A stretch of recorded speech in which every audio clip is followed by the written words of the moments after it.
not a fan of being lied to, or when a game that's supposed to be an RPG goes out of its way to restrict the elements or remove the ones that make an RPG fun. It's more egregious when a franchise has already created an installment that executes the elements in an awesome way, only for the subsequent sequels to water them down with each new release, making me question why it isn't just a new IP. Now you see it in the title, what resulted in me making this video. After seeing the new information surrounding Dragon Age the Veilguard, I began to wonder what it was that was turning me off from the game. So in this video, I want to go over a few trailers and an article I found that encapsulates why I'm not hopeful for that is so hard to say on its own, Veilguard, as well as explain what made the first Dragon Age game such a phenomenal experience for me, despite the atrocious gameplay, and how the new direction the franchise is taking is something I'm just not interested in, and I think that is intentional. The new Dragon Age wasn't made for me. Honestly, the last game wasn't either, a person who's looking for a successor to Dragon Age Origins. There are a few improvements I wanted to highlight before jumping into my criticisms. They are short and sweet though, compared to the issues I have with the game's direction.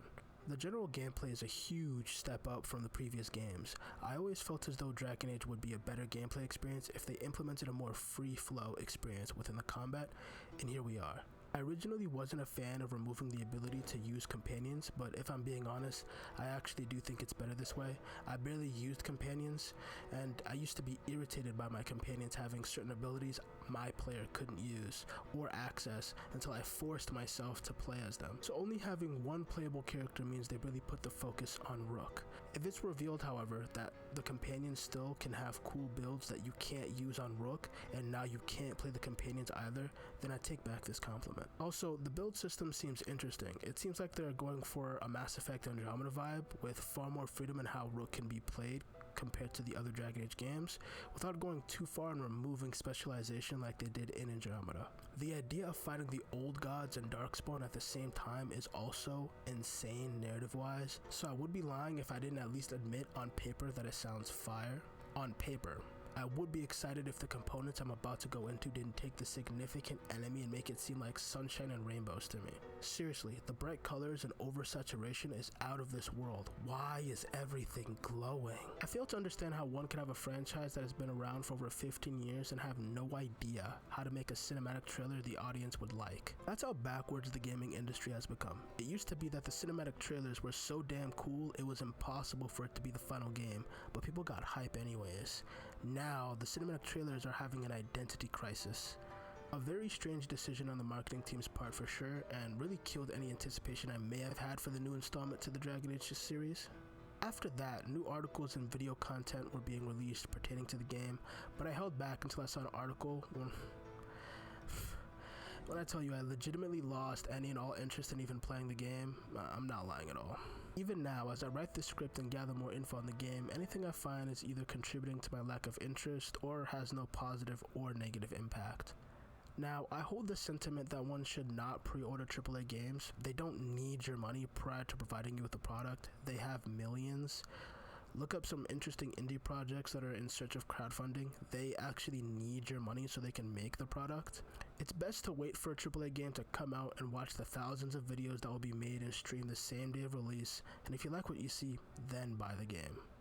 So don't take what I'm saying as me saying the game will be garbage when it releases. That's impossible for me to know. What I am saying is, from what I'm seeing, it's not for me. Perhaps you can relate, or maybe you can't, but when a game that used to let me use 8 abilities all at once limits me to 3, let me use blood magic, do wrong, but still be revered as a hero for ending the Darkspawn threat, now tries to tell me blood magic is too evil for the character we want our players to be in an RPG, it leaves a bad taste in my mouth. Did they forget what made Dragon Age Origins so appealing in the first place? Just a reminder, it was the freedom to interact with the world how you, the player, wanted, and for those interactions to affect the world and the people in it. The stakes, depth within each character, and the looming darkness that found a way to intimidate even you as the player, who was responsible for ending the threat of Darkspawn, whilst being framed for a crime you did not commit. Honestly, I haven't even played Baldur's Gate 3 yet, but it's fair to assess that that game has pretty much spoiled RPGs for me now, because every single new RPG being announced just seems so hollow.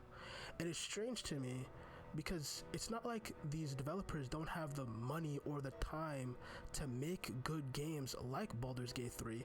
It's as if they just go out of their way not to. Because let's be real transparent here. Larian Studios was in there cooking that game for 10 years, taking their time, and then they released a good game. And they had people playtesting it and everything prior. Why is it that Bioware, that's owned by EA, of all companies, cannot compete with that? It doesn't make sense. We're not talking about expecting Baldur's Gate 4 from an indie developer. We're talking about EA. In case you're unaware, EA is significantly larger than Larian Studios. There's no excuse. After watching the most recent cinematic trailer that came out, I wasn't really excited. It looked pretty stale. Some of the characters were cheesy. Seeing Morgan is always a treat, but nostalgia bait doesn't really make me want to buy something. Hearing about the gods coming from the Fade was cool, but it was hard to fully invest into when the enemies and vibe for the trailer just kept screaming family friendly and Avengers. It didn't help that the enemies just seemed too boring. They weren't as menacing as I felt they should be for a threat that Solus is claiming Rook will have to face, and too many of them were just walking glow sticks. They really went overboard with the neon. They really should have just held out and had their gameplay trailer be the first thing they dropped, as it's the most interesting thing they've marketed so far. It is a huge step up from the older Dragon Age games, but that's the extent of my praise, sadly. It's not anything I haven't seen already, and it doesn't need to be, if the other aspects of the game appeal to me. But if I'm bummed out about the story elements and role-playing aspects of the game, then I want a unique gameplay loop that I can't get anywhere else. And honestly, as flashy as it is, on its own, it doesn't do much for me. Another thing that really upsets me as more comes out about the game is an article in which the lead writer and narrative designer Patrick Trick Weeks explains why blood magic will no longer be an option in the game. Well, his exact words are unlikely, but considering we're this far and the game is releasing in October, unless they plan on tacking it on as some sort of free update or DLC, that's not being added. And if they were to do that, then it's not really gonna scratch that itch for me anyways, because then that means it's not gonna be weaved into the core narrative of the game. So what he said was, blood magic is unlikely because we've shifted it from a power boost to really being the key to a lot of nasty stuff we aren't interested in having heroes do. The other stuff just needs the right game. I think it can be ethically neutral if you only use your own blood, but after seeing it used as a required part of mind control and demon binding in Dragon Age 2 and Dragon Age Inquisition, it's just not a road we want the hero to walk right now, which it's a shame because you use your health to cast more spells. It's a fun gameplay twist for folks who like that kind of risk-reward playstyle. We might find other ways to get that, just not blood magic for the hero for now. When I read that for the first time, I started laughing hysterically. You would think I was crazy. Simply put, they want the player to conform to a certain moral code so badly they are willing to relinquish the one thing that made me love the franchise: real, impactful choice in how I play. Take a moment to absorb what was said. Go back and rewatch what I quoted. You can't use blood magic because of how it was used narratively in the previous game, as if other forms of magic were not used to commit similar or worse atrocities. It was used to enslave and bind demons for sacrifices and harmful rituals. Yeah, it was also used by mages that were enslaved and wanted freedom, as it felt like the only option. It's one of the core reasons why people are fearful of mages, and in that same vein, the one tool that allowed some mages to earn their freedom from captivity. Help me understand. I can kill my enemies, but I cannot mind control them. That's too evil. I can burn them alive or electrocute them to death, but utilizing their blood is too far. It's like complaining about drugs or sexual themes in GTA, the game where you can kill people. Regardless, there's a real argument to be made that blood magic is an ethical problem, because if used lightheartedly and incorrectly, it could result in the summoning and or monstrous transformation into a demon. But we are talking about a world where the heroes of the past and some of the allies in that world freely use that ability, on top of the fact that Rook and his companions are fighting what are supposed to be the toughest enemy yet: the Old Gods and Darkspawn at the same time. There is no better point in time for the protagonist to consider utilizing the dark arts to defeat the threat, as the alternative is the literal end of the world. Scratch that, the universe.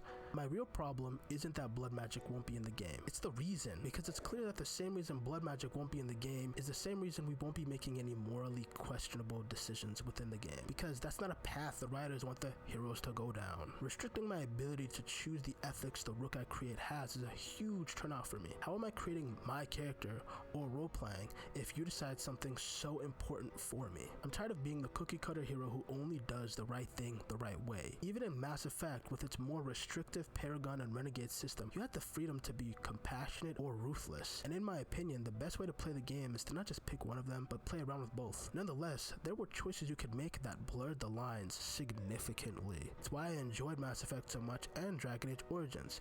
I could do bad things, make mistakes, and even have ulterior motives.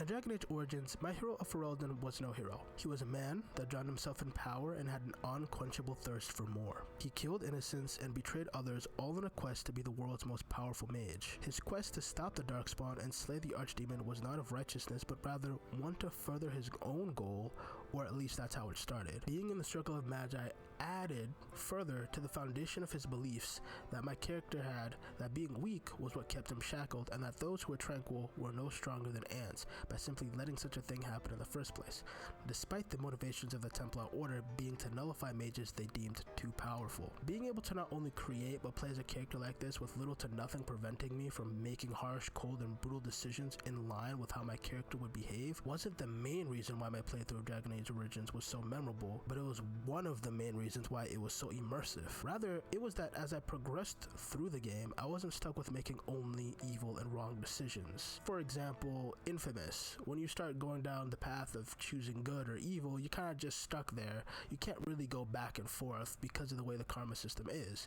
But with Origins, you could just freely make your decisions as you progress the game. You could literally do a war crime 1 second and then save an orphanage the next kind of thing. So I had altered the decisions my character made as significant points in the story would occur. His relationships grew positively and negatively, and as he began to fall in love. What I found was what felt like natural character development. By the end of the main storyline, the hero of Ferelden was no longer motivated by power, but rather love. Slaying the Archdemon and stopping the Darkspawn did not become righteous, however it was done for the sake of a better future for those he had grown to care for and those he loved. All of that was what made my playthrough of the Witch Hunt DLC a fun experience, as well as my character was on a journey to find his lost love and unborn child. The cherry on top was hearing how Morgan describes my character in Dragon Age Inquisition, and it aligns perfectly with how he would have grown as a character off screen. Navigating Dragon Age Origins' deep and layered world, interacting with and forming friendships and rivalries with its characters, being able to go from helping Branka preserve the anvil in hopes of utilizing the power it has to offer, and poisoning the urn of sacred ashes after taking some for myself so no one else could use its power, to saving a group of elves from slavery since the power the mage offered as an alternative was feeble, not because my character cared for them, and saving a little girl from a desire demon because, in the eyes of my character, children have innocence that must be preserved until their transition into adulthood. All of this whilst using blood magic and having the freedom of not only making decisions that are more complex than good or bad, but also being able to change the type of choices my character would initially make, all within a single playthrough. That is what makes Dragon Age Origins such a phenomenal experience, and why I could look past its flaws in the gameplay department. Really, if I had to say it, Dragon Age Origins walked so Baldur's Gate 3 could run. So what's going on with the decisions being made in Dragon Age the Veilguard? I love Dragon Age Origins, I like Dragon Age 2, I wasn't too much of a fan of Hawk, but the story and characters were fun, and Dragon Age Inquisition had some fun gameplay, but I hated the protagonist.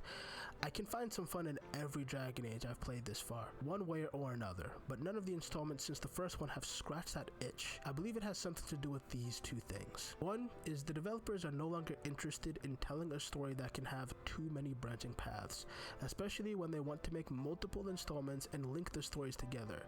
It makes it difficult from a writing perspective to have one coherent canon storyline and connect all the stories without retconning and by proxy removing a group of players' experiences from existence. It's why, despite Hawk being in Dragon Age 2, we see them in a cameo for Dragon Age Inquisition before we see our hero of Ferelden. There are too many variables they have to account for. It's why I believe even if we were to get a Dragon Age Origins character in a future game, a lot of players won't be happy with what they get. So, as a solution, they are reducing the freedom a player can have with their role-playing choices to be able to have a deeper control over the overarching plot. Just look at Dragon Keep and the amount of choices you have to fill for Dragon Age 1, and then compare that to each future Dragon Age game. It reduces.